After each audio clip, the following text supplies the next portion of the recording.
Hey, what's up, everyone out there playing Diablo 4? So today was the developer live, and they went over a great many things. There's a numerous amount of changes coming in the Season of Blood, which do look very promising.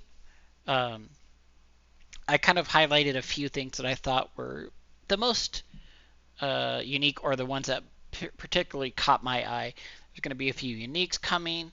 The Tacits of the Dawn Sky. When you take damage from a non-physical damage type, you gain 6 to 10% resistance, so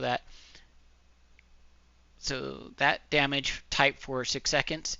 This effect can only apply to the one damage type at a time. Seems pretty good. The Tusk Helm of Yoritz the Mighty, I'm assuming. When you are berserking, when you when you gain berserking while already berserk, you have a 40 to 60% chance to become more enraged, granting a 15% multiplicative damage increase, 2 fury per second, and a 10% cooldown reduction. That one's really cool, I thought.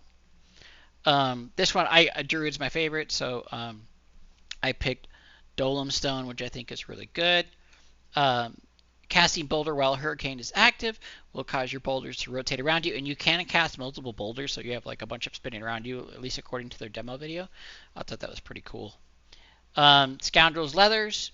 While you have an unlimited energy from Inner Sight, your core skills have a 60 to 80% chance to spawn Caltrops, Poison Trap, or Death Trap. That's super good as a rogue, I think. I liked that one. The Blood Moon Breaches for Necromancer unique pants. Your minions have a 3 to 7% chance to curse enemies. Enemies affected by at least one of your curses take 70% multiplicative damage increased overpower damage from you. That one's really cool. So pet builds are kind of making some headway here for Necromancers for sure.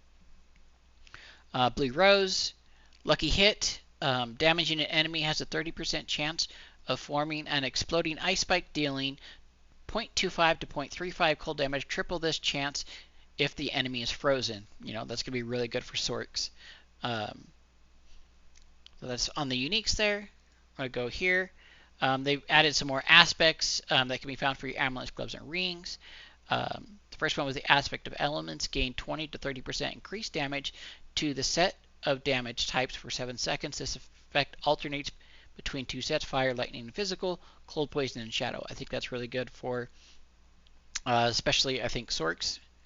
Wanton Rapture aspect. Your rupture does not remove the bleeding damage from enemies. This can occur every 30 to 40 seconds. It's pretty cool. Raw Might aspect for druids. After you hit 15 enemies with your werebear skills, your next werebear skill will deal 30 to 50% multiplicative damage, more damage, and stun enemies for 2 seconds. I like that. Pretty good. Aspect of Artful Initiative. When you spend 100 energy, you release a cluster of exploding stun grenades that deal 0.2 to 0.3 total physical damage and stun enemies for half a second. Your grenade skills deal 15% more damage. So that's pretty cool. Aspect of Long Shadow. This is for your Necromancer. Your shadow damage over time effects has a 10 to 30% chance to generate 3 essence. Damage from your Shadow Blight key passive will always generate 2 essence. It's good. Good.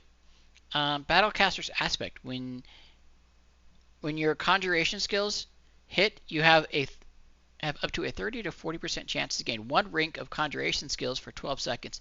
They can stack up to 3 times. I thought that one was pretty good. There's some new items. They made some changes to enchanting. It's a little bit less initially, I guess, or it's a little bit higher initially, but it's after that it's going to be less than it was before. We'll see. I'm not sure how well that will play out, but I think this is pretty good. The gems, like not taking up inventory space, is huge. That's going to be awesome. It says previous gem sources now drop from gem fragments, which are stored in materials tab. Crafted gems can be salvaged back into gem fragments at the jeweler. The equivalent number of gem fragments will drop frequently than gems did from regular sources, but more frequently from whisper caches. So they're trying to get you to do the, Tree of Whispers kind of stuff.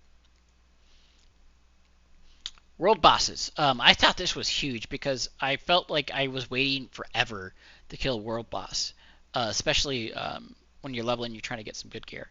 The time between world boss spawns has been reduced from 6 hours to 3.5 hours.